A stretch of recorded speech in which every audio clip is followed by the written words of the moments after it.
대한민국 모든 생활체육 동호인들의 든든한 지원군 생활체육 팀닥터, 저는 생활체육을 맡은 이주영입니다. 김지영입니다. 반갑습니다. 반갑습니다. 교수님의 자전거는 굉장히 불안정한데요.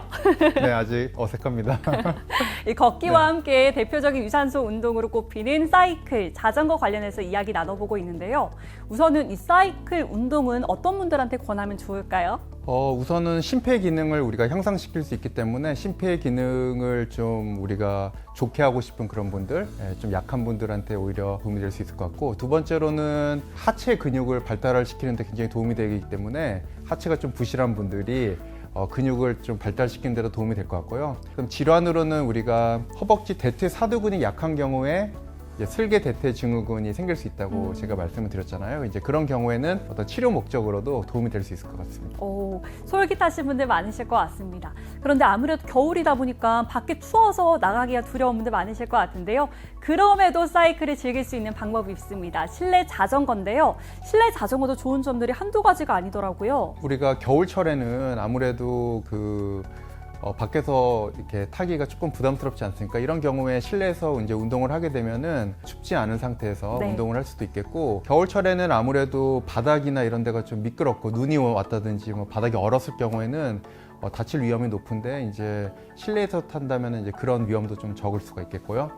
또 이제 바닥이 우리가 울퉁불퉁한 경우도 간혹 있는데 실내는 이제 그런 경우가 없지 않습니까? 이러기 때문에 허리나 이런 데도 좀 부담이 덜 갈 수 있을 것 같습니다. 이 부분도 굉장히 솔깃한데요. 좀 위험 부담이 적은 거 참고하시면 좋을 것 같습니다. 오늘도 영상 준비했습니다. 함께 보겠습니다. 부상을 막기 위해서 첫 번째 스트레칭이잖아요. 네, 자전거 스트레칭은 이것만 하시면 돼요. 그냥 이제 안장을 잡으신 상태에서 네. 다리에 힘을 빼고 네. 앞으로 찼다가 뒤로 찼다가 이것만 해주시면 돼요. 어딜 풀어주는 거죠? 고관절을 풀어주는 용도인데, 이렇게 되면 장경인대도 자연스럽게 늘어나게 되고 고관절도 늘어나게 돼요. 네. 이거랑 이제 요거는 옆으로 더 장경인대 쪽을 타겟을 하는 목적으로. 앞뒤로 좌우로. 네, 요것만 이렇게 해주시면 양쪽. 돼요. 이렇게.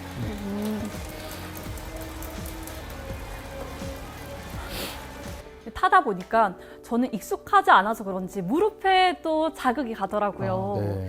자전거 사이클을 타면서 무릎에 영향이 가는 거 뭐 때문인가요? 이제 제가 볼 때는 안장 높이가 중요할 것 같습니다. 안장 높이가 너무 낮게 되면은 결국에는 무릎을 많이 구부려야 되고, 이제 네. 그런 경우에는 자전거를 또 오래 타게 되면은 무릎에 부담이 갈 수 있을 것 같습니다. 네. 저는 무릎이 R이다라고만 이야기를 드렸는데 정확한 질환명이 있겠죠? 우리가 이제 무릎 주변에도 이제 그 힘줄염이 생길 수가 있는데요. 요 슬개골 위쪽에서 이제 문제가 생기는 경우를 이제 대퇴사두건이라고 하고요. 대퇴사두건염이 생길 수도 있고, 슬개골의 아래쪽 부분이 이제 거기에는 이제 슬개건이 있는데요. 거기에 이제 염증이 생기게 되면 슬개건염이 생길 수도 있습니다. 증상은 또 어떻게 다른지 궁금하네요. 둘 다 힘줄염이기 때문에 그 해당 힘줄을 눌렀을 경우에 이제 통증이 있겠고, 그 힘줄, 그러니까 허벅지를 이제 피는 그런 동작을 할 경우에 이제 통증이 생길 수가 있습니다. 그리고 대퇴사두건은 슬개골의 위쪽이기 때문에 이제 슬개골의 위쪽이 좀 아프고, 슬개건의 경우에는 슬개골의 아래쪽에 있으니까 슬개골 아래쪽 끝부분이 아프고, 그 위치가 좀 다르게 있습니다.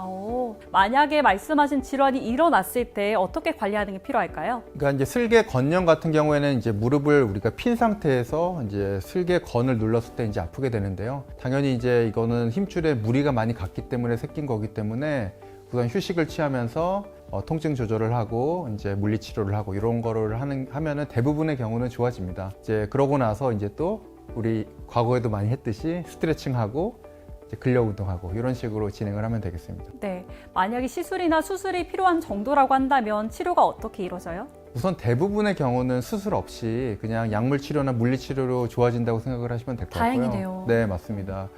그런데 이제 힘줄의 어떤 실질 자체가 손상되는 경우에는 주사 치료라든지 아니면은 드물게는 수술적 치료가 필요할 수도 있습니다. 네.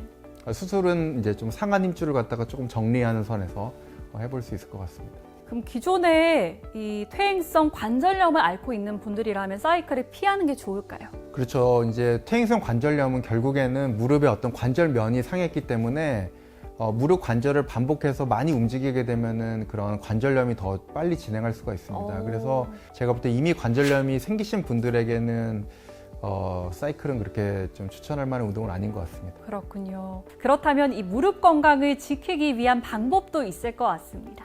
허벅지 앞에 있는 대퇴사두 근육은 우리 몸의 보약과 같은 그런 근육입니다. 그래서 자전거를 타서 이 근육을 기르는 거는 어쨌든 우리가 100세 시대에 꼭 필요한 그런 운동이 되겠고요. 대신에 이제 아까 코치 선생님이 얘기하셨다시피 고관절, 무릎, 발목 이런 하지에 있는 그런 관절 주변에 있는 힘줄들에 대한 스트레칭을 충분히 하고 운동을 하시는 게 필요할 것 같습니다. 스쿼트를 하게 되면은 이 허벅지 근력을 단련시켜서 러닝에도 도움이 되고 여러 가지로 하체에도 도움이 된다고 말씀을 하셨는데 이번에 사이클에서도 마찬가지일까요? 네, 이제 스쿼트를 하게 되면은 우선은 대퇴사두 근육이 이제 발달할 수 있기 때문에 이 대퇴사두 근육은 결국에는 사이클 탈 때도 굉장히 도움이 될 것 같습니다. 그래서 어쨌든 스쿼트로 단련한 근육을 또 사이클을 타면서 다시 또 발달시킬 수 있으니까 스쿼트를 병행하는 것도 도움이 될 것 같습니다. 무릎 부상을 막을 수도 있나요? 그럼요. 우리가 무릎에 이제 앞쪽 무릎이 아픈 경우에는 우리가 허벅지 근육이 약해서 생길 수가 있기 때문에 이게 치료 목적으로도 도움이 될 수 있습니다. 그럼 스트레칭도 하고 하체 근력 운동도 한다면 여러모로 도움이 되는 거네요. 그럼요. 네. 계속해서 영상 이어보고 이야기 나누겠습니다. 그럼 코치님, 사이클 동호인 분들이 쉽게 입으시는 부상이 있다면요? 일단 장경인대염이 가장 큰 것 같고요. 쇄골이라는 위치가 좀 약해요. 그래서 넘어졌을 때 어깨로 떨어지면 좀 많이 골절되는 편이긴 하거든요. 낙상 사고는 그럼 어떠한 경우에 갑자기 내리막길에서 이런 되게 변수가 많은데 일단 돌멩이를 밟아서 넘어지는 경우도 있고요. 보통은 앞 사람이 넘어져서 넘어지는 경우가 좀 큰 것 같아요. 추돌 사고가 또 네, 그리고 이제 체력이 충분하지 않은데 되게 지쳐 있는 상태에서 좀 시야가 좁아진 상태에서 좀 무리하게 운동하다 보면 넘어지는 경우가 있는 것 같습니다. 정말 상황이 여럿이네요. 그리고 맨 처음에 말씀하셨던 장경인대는요? 장경인대는 일단 자전거가 케이던스로 가볍게 빨리 굴리냐 아니면 토크 유지로 천천히 돌리냐가 있는데 보통은 장경인대가 많이 아프신 분들은 토크로 많이 낮은 케이던스로 무리하게 힘을 써서 타는 경우에 이제 장경인대염이 좀 많이 발생합니다. 이제 영상에서 나왔던 동호인분들, 선수분들이 꼽는 부상 가운데 대표적인 질환들이 안장통, 네. 그리고 장경인대 증후군, 그리고 세 번째가 낙상 사고로 인한 쇄골 골절이었습니다. 여기에 대해서도 하나하나 짚어주신다면요? 우선 안장통은 그 안장이 이제 우리 그 엉덩이 쪽에 닿는 부분이 이제 아픈 거를 이제 안장통이라고 얘기를 하는데요. 안장의 높이가 좀 맞지 않는 경우라든지 아니면은 본인의 이제 그런 엉덩이 모양이 다 사람마다 다른데 사이즈나 크기나 이런 게 좀 맞지 않은 경우 또 초보자의 경우에는 이제 안장의 앞쪽에 앉게 되는데요. 이제 그렇게 되면은 닿는 면이 적게 되니까 보다 많은 압력이 걸리게 됩니다. 그래서 좀 뒤쪽에 앉는 게 좋고 간혹 이제 안장의 가운데가 이렇게 좀 구멍이 나 있는 경우에는 뭐 전립선이나 이런 데 좀 자극이 덜 간다는 그런 얘기도 있으니까요. 한번 앉아보시고 본인이 좀 편안하게 느끼시는 그런 안장이 그런 안장통을 예방하는 데 도움이 되지 않을까 싶습니다. 네. 두 번째는 장경인대 증후군이었습니다. 네, 장경인대 증후군은 결국에는 이제 무릎을 반복해서 움직일 때 대퇴골의 외과와 이렇게 부딪히면서 이제 통증을 유발하는 거기 때문에 대퇴사두근이 또 약한 경우에도 이런 장경인대 증후군이 생길 수가 있습니다. 하지만 이제 장경인대 증후군 증상이 반복해서 발생하는 분들은 사이클이 그렇게 좋지 않은 운동일 수도 있습니다. 그러니까 만약에 본인에게 그런 증상이 반복해서 생긴다면은 그 운동이 오히려 그런 질환을 또 악화시킬 수도 있으니까 통증에 대해서도 좀 고려를 하면서 운동을 계속할지 고민을 하시는 게 중요할 것 같습니다. 네, 무작정 고집하기보다는 대안을 찾는 것도 하나의 방법이겠고요.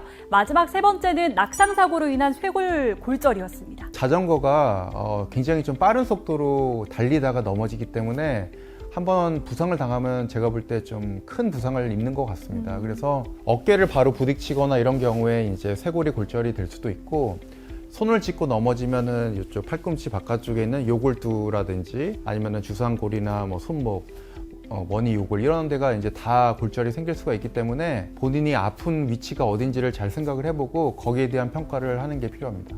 마지막으로 오늘 이 사이클 두 번째 시간 저희 무릎 부상과 관련해서 이야기를 나눠봤는데요. 재현을 하신다면요? 그 무릎뿐만 아니라 고관절, 발목에 대해서도 충분히 스트레칭을 하는 게 중요할 것 같고요. 우리가 자전거를 또 오래 타려면은 이 대퇴사두근 근육이 좀 발달해야지 그런 거가 다 가능할 테니까 평상시에 이런 하지 그냥 근력 운동을 꾸준히 하면서 자전거 사이클을 이제 타는 게 좋지 않을까 생각됩니다. 네, 생활체육 팀닥터 사이클 두 번째 시간에는 무릎 부상과 관련해서 이야기를 나눠봤습니다. 무릎 부상을 막기 위해서는 운동 전후로 스트레칭 꼭 해주시고요. 정확한 자세 그리고 여기에 더해서 하체 근력 운동까지 더하신다면은 더할 나위가 없을 것 같습니다. 저희는 다음 시간에 찾아뵙겠습니다. 안녕. 안녕.